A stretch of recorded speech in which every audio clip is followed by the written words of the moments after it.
पावसाचा लहरीपणाला सामोरं या राज्यातल्या लोकांना आणि शेतकऱ्यांना जावं लागत आहे।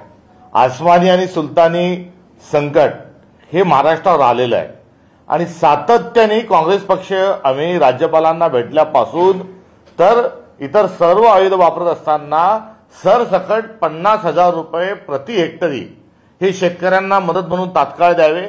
कुठलीही कमाल मर्यादा न ठेवता ह्या 50,000 रुपये हेक्टरीनुसार त्यांनी वाटप करावं ही आमची मागणी होती।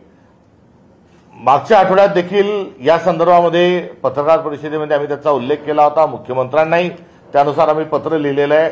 मात्र हे मूक बहिर आणि आंधळ सरकार आहे आणि केवळ भ्रष्टाचार करण्यामध्ये लिप्त आहे।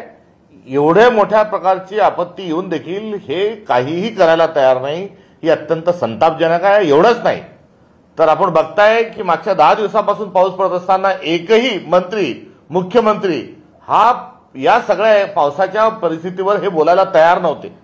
मदतीचा हात देण्याची कुठलीही भाषा यांची नव्हती।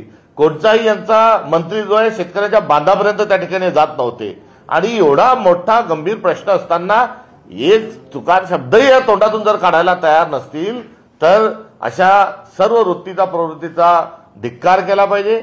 आम्ही आज ओला दुष्काळ हा महाराष्ट्रामध्ये जाहीर करा आणि सरसकट शेतकऱ्यांना मदत करा ही अनुदान स्वरूपाची आमची मागणी आहे।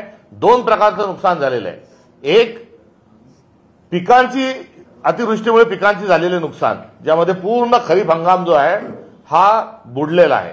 हा झाला पहिला प्रकार। यामध्ये आम्ही हेक्टरी 50,000 रुपयानुसार मदत द्यावी ही आमची त्या संदर्भातली मागणी आहे। तो दुसरा जो प्रकार आहे तो जमिनींचं झालेलं नुकसान आहे। जमिनी खरडून जाण्याचा जो प्रकार घडला आहे आणि नदीच्या नाल्याच्या काठाच्या आजूबाजूचे जे शेत आहेत हे पूर्णपणे जे शेत आहेत यांचं फार मोठ्या प्रमाणात नुकसान झालेलं आहे। ती जमीन पुन्हा पीक घेण्याच्या लायक राहिलेली नाही। अशा सर्व जमिनींना प्रति हेक्टर 5 लाख रुपये ही त्या शेताला पुन्हा कसण्याजोगी करण्याकरता ही सरकारनं मदत करावी ही आमची मागणी आहे। ओला दुष्काळ जाहीर करत असतानाच आपण मत मागत असताना कर्जमाफीची घोषणा आपण केली होती। त्या कर्जमाफीच्या घोषणेचं ताबडतोब आपण त्याचं पालन करावं आणि कर्जमाफी देखील करावी ही आमची मागणी आहे। एकंदरीत झालेलं जे नुकसान आहे, महाराष्ट्रात झालेलं नुकसान जे आहे हे थोडं थिडकं नाही तर 143,24,000 हेक्टर एवढ्या मोठ्या प्रमाणावर आता पूर्ण ज्या विभागांमध्ये 7 विभागामध्ये शेतीचं मोठ्या प्रमाणात नुकसान झालेलं आहे आणि यात मराठवाड्यामध्ये